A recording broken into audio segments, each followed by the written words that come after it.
Hey guys, welcome back to my channel. So I'm outside, I'm having some tea. I wanted to check in and give you guys a little update on me and say hi. It's in the evening, so the sun is setting. So if the lighting is, just ignore the lighting. It's not about aesthetics or looking pretty. I'm just cozying up outside. I have a blanket, my feet up, and I just wanted to talk to you guys. Have some tea. A while back on my channel, I shared a life update. For those who don't know, last summer, or this past summer, my father passed away. I'll put the video up here if you want to go watch it, where I shared and kind of talked a little bit about that. But that was really the only time I mentioned it on my channel. I never kind of came back and talked about that anymore. And I wanted to kind of do a check-in. I wanted to say hi to you guys and talk more intimately, like not kind of sharing content, but just normal chats, you know. I'm really cozy. I'm just wearing a hoodie, sweatpants. I have my blanket, my phone, and some tea. And I have you guys. The purpose of this video is just kind of update you guys, let you know how I'm doing. And I also wanted to share some things that I did that helped me through the grief and the grieving process. Chat with you guys about that a little bit. I mentioned my birthday's coming up. My birthday's actually next week. So I have a lot of milestones coming up. My birthday, my father's birthday is 11 days after my birthday. Then Father's Day and all of those dates are coming up. So I kind of wanted to touch base with you guys now and just share how I'm doing. Like I said, some things that helped me through the grief. First thing, I need to do a disclaimer. I think it would be irresponsible for me to talk about these things without doing a disclaimer. As a person who works in the mental health profession, if you're seriously struggling with your grief or with depression in general, I think it's very important for you to know that you should seek professional help, and that's something that should be discussed with your doctor. It should not be like something you get advice from via social media. Just wanted to put that out there. Like I said, in this video I'm talking about how I managed my feelings of grief and how I got through it. And I'm sharing because yes, some information I have may be helpful to someone, but I just wanted to put that disclaimer that if you're really truly struggling, I think it's important for you to know that you should seek professional help. Again, I shared kind of immediate update with you guys back when it all happened, and since then I just want to talk about how I've been coping, how I've learned to cope, how I'm doing today. So one thing I will say, there were certain things in the beginning stages of grief where I just think you have to go through the motions. There's no cheat sheet on how to get through those times.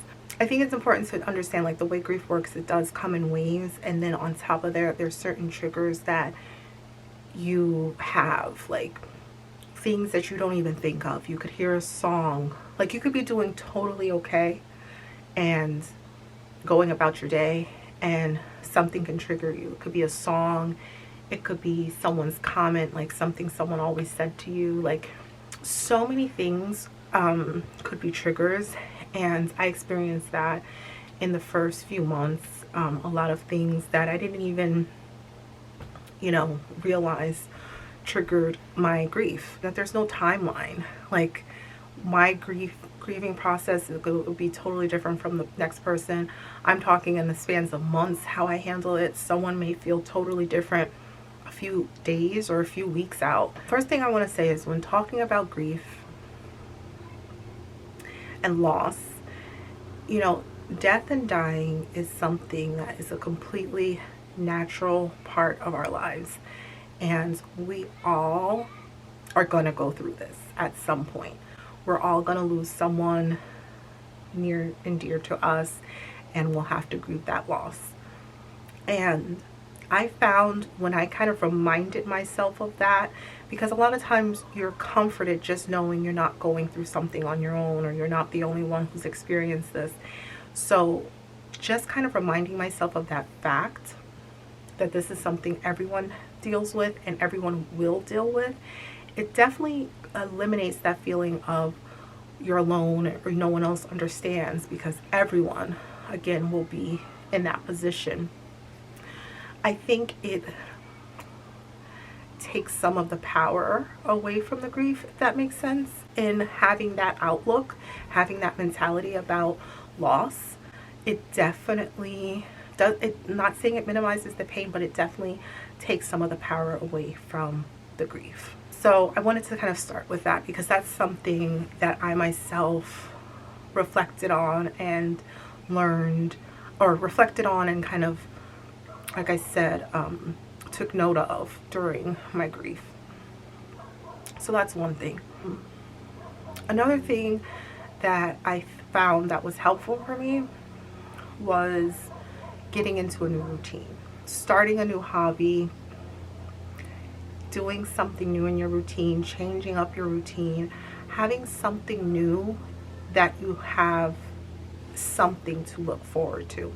Because, you know, we all kind of become very comfortable with our day-to-day lives, of whether it's work or school or chores or, you know, errands. So when you experience something that shakes you up as much as grief, it creates a different dynamic when you add something new to your schedule, add something new to your routine. Like pick up a new hobby, learn to do something new, switch around your routine in a certain way. I did something different where I just changed something about my routine, and that was Saturday mornings. I made a different Saturday morning routine. And what I started to do every Saturday morning is, like, I wake up, I find like an old school 90s show, and I watch just one episode. And there's something about the nostalgia. It's something about the 90s. Obviously, that's when I grew up. So the 90s were just so like wholesome, but edgy and funny, and the humor was just so good. So I usually find like a 90s show and I watch it, and I don't know, it's just, it feels like a little escape, because again, it brings those feelings of nostalgia.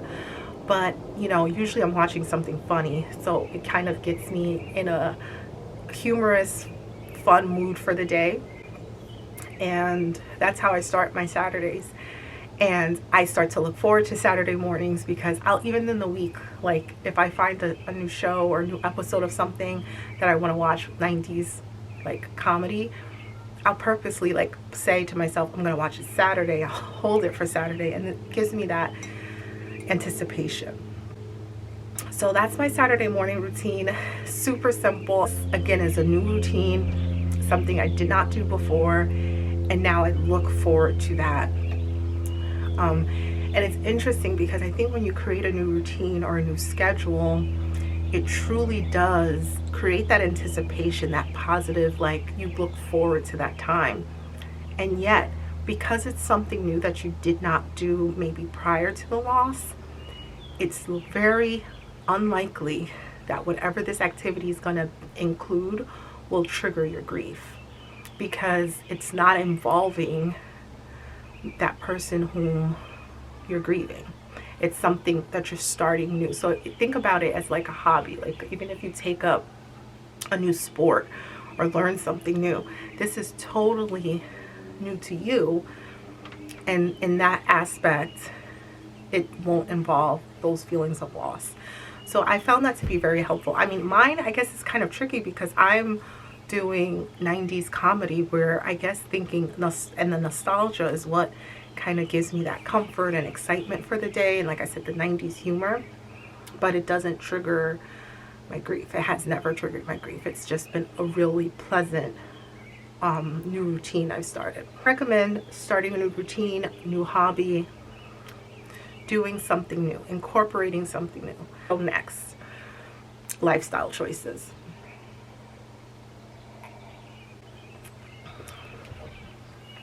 As cliche as it sounds, but when you're eating good, you're taking care of yourself, drinking water, you're exercising, self-care, pampering yourself. Basically, when your body is taken care of and your body feels good, you feel good mentally. Your soul feels good. Your heart feels good. You feel good. So sometimes, even if, you know, busy schedule, rough day, whatever, make sure you're doing something that takes care of your body. Like I said, lifestyle, positive lifestyle stuff, like lifestyle stuff, because that will help you feel better overall.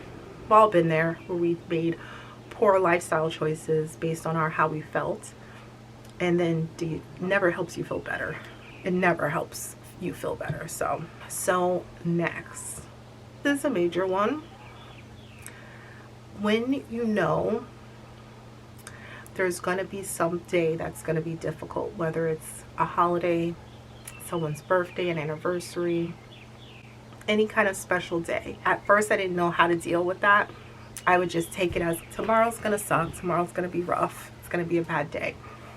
And I found that planning for that tough day makes it so much easier to manage your feelings of grief. Big memory with my dad, and it was the first, you know, time he's not here for that holiday. So I was gonna feel, you know, his absence.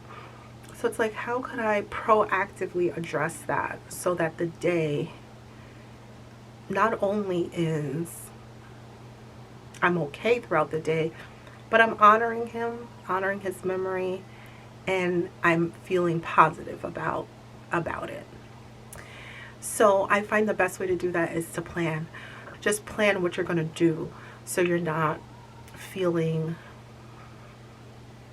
caught off guard by any feelings of grief. And so when I say plan what you're going to do, for example, if you live alone, maybe plan to have someone come over and hang out with you that day, versus spending the day home alone. Like, that's what I mean. Make a plan of things to make the day better. So I wanted to, like, for example, I wanted to honor my dad in a way. So what I did was I watched one of his favorite movies, and it was nice. So, like, I made a plan.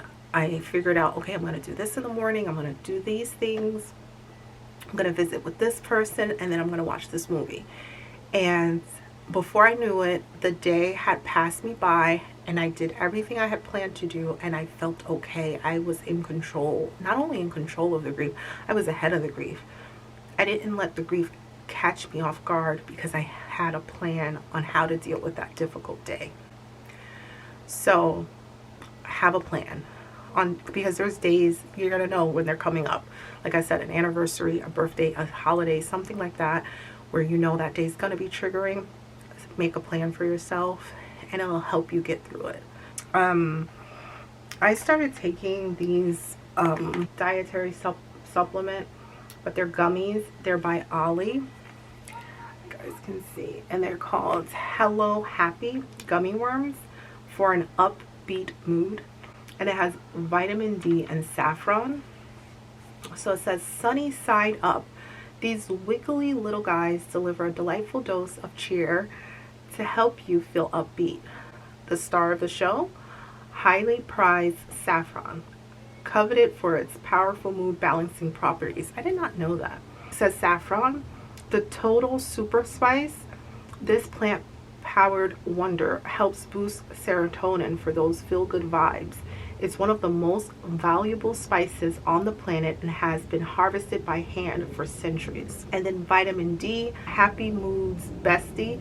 This powerhouse goes straight to the source to support cellular and brain health and provide antioxidant benefits.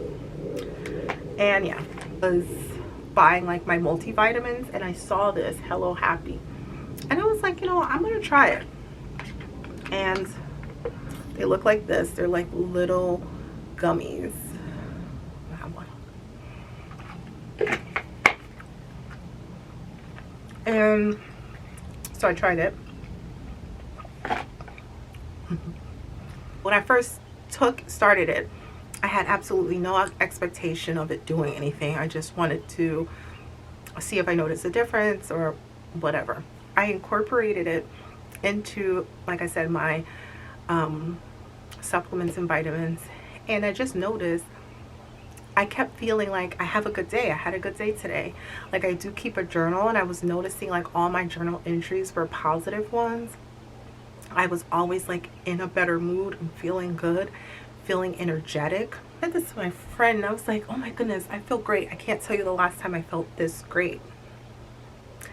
Super energetic. And that's how you know you're feeling good, is when your energy is up. No, you're feeling good.